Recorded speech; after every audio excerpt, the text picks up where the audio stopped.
This show is about the basics of bottle feeding with formula.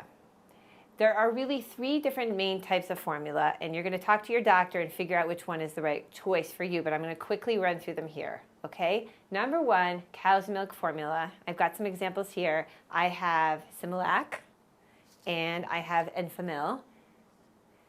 You can also find lactose-free formulas. Here's one that is a soy-based infant formula, and you can get lactose-free formulas that are based on cow's milk. So talk to your doctor, figure out which one you want to use.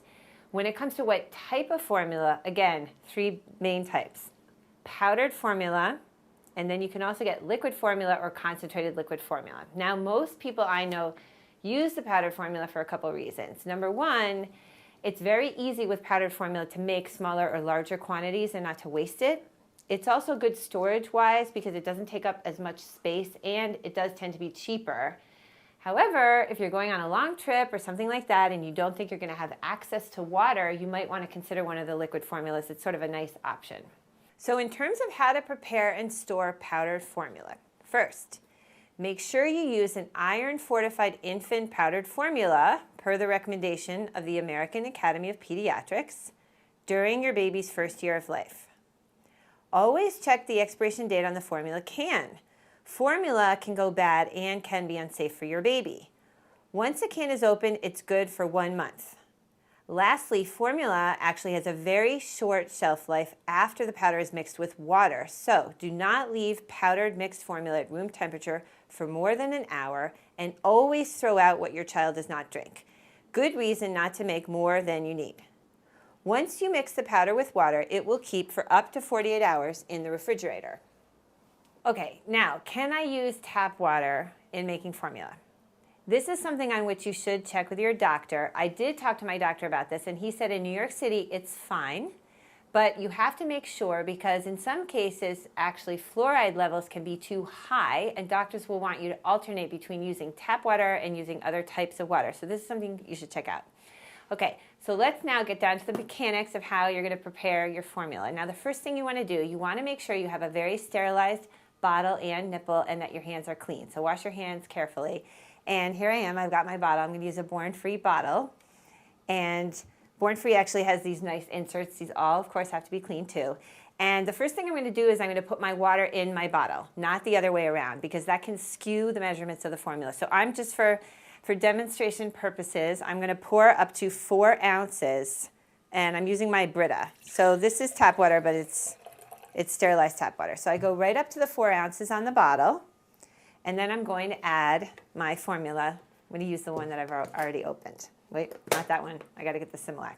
Okay, so typically with formula, 1 level scoop of the formula is equal to 2 ounces of water. So we have 4 ounces here, not being a great mathematician, but that's going to tell me I need 2 scoops of formula, and I'm going to make sure that they are quite level. All right, so I round it out like this, and then I use my clean index finger to just like that, just like you were making, just like you make your cookies when you don't want to overdo it on the salt or the sugar. Okay, so there I go, and duck, nice, smooth, rounded scoopful. It's really, really important that you don't underestimate it in terms of the quantity of formula. You want to make sure your baby's getting all that nutrition, and you cannot underdo it. That's very, very important. It's better to use room temperature water because that's going to dissolve more quickly and more easily in your bottle. So now I've attached my little Born-Free piece. I'm screwing on the top of my bottle. Make sure you get this on level and tight. Sometimes when I'm in a hurry, it goes on slanted and then it will leak.